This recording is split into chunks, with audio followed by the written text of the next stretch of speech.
Hello ভাই, আপনি প্রতিনিয়ত আপনার টিকটকে যেটা আপনার ছবি আছে, আপনার লোগো আছে, আপনি কিভাবে পরিবর্তন করবেন, কিভাবে লাগাবেন তা নিয়ে আজকের এই ভিডিও। আমি রিকোয়েস্ট করবো আমাদের চ্যানেলটা সাবস্ক্রাইব করে পাশে থাকার বেল আইকনটা অন করে পাশে থাকবেন। তো বিকজ আপনি সরাসরি গুগল প্লে স্টোরে চলে যাবেন, সরাসরি গুগল প্লে স্টোরে চলে যাবেন। বিকজ আপনাকে গুগল প্লে স্টোরে সরাসরি নিয়ে আসবে। এখানে আপনি টিকটক সার্চ করে টিকটকটা ইনস্টল করে দিবেন। আমার যেহেতু ইনস্টল করা আছে আমি ওপেনে ক্লিক করে দিচ্ছি। আপনি টিকটকে চলে আসবেন, সরাসরি টিকটকে চলে আসে আপনার আইডিটা চলে যাবেন। এখানে কোণের মধ্যে ক্লিক করে আপনার আইডিটা চলে যাবেন। আপনি সরাসরি এখান থেকে আপনার ছবি কিভাবে, আপনার ফটো কিভাবে লাগাবেন, আপনার লোগো কিভাবে লাগাবেন তা নিয়ে আজকের এই ভিডিও। তাই আপনি সরাসরি এখানে ক্লিক করবেন।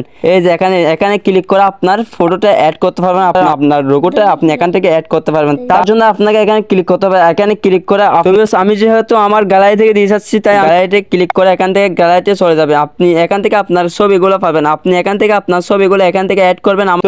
আমি এখান থেকে আমার লোগোটা সিলেক্ট করতে চাচ্ছি। এখান থেকে আপনার লোগোটা আপনি সিলেক্ট করে দেবেন। এখান থেকে সিলেক্ট করার পর এখানে সিলেক্ট করে দিবেন। এখানে সিলেক্ট করার সাথে সাথে আপনার লোগোটা আপনি তৈরি করে দিতে পারবেন। এখান থেকে আপনার লোগোটা এভাবে সিলেক্ট করে দিতে পারবেন। আমার যেহেতু এখানে তৈরি করা হয়েছে, আপনি এখানে ব্যাকে চলে আসবেন। ব্যাকে চলে আসার সাথে সাথে এখানে দেখতে পাচ্ছেন আমার লোগোটা তৈরি করা হয়ে গেছে। আমার টিকটকের যে ব্যাকগ্রাউন্ড আছে, আমার এভাবে আপনার গ্যালারি থেকে এভাবে আপনি আপনার লোগো তৈরি করে দিতে পারবেন। আজকের ভিডিও এখানে শেষ করতেছি। সবাই সুস্থ থাকবেন, ভালো থাকবেন। দেখা হবে নেক্সট কোন একটা ভিডিওতে। Thank you so much. আসসালামু আলাইকুম।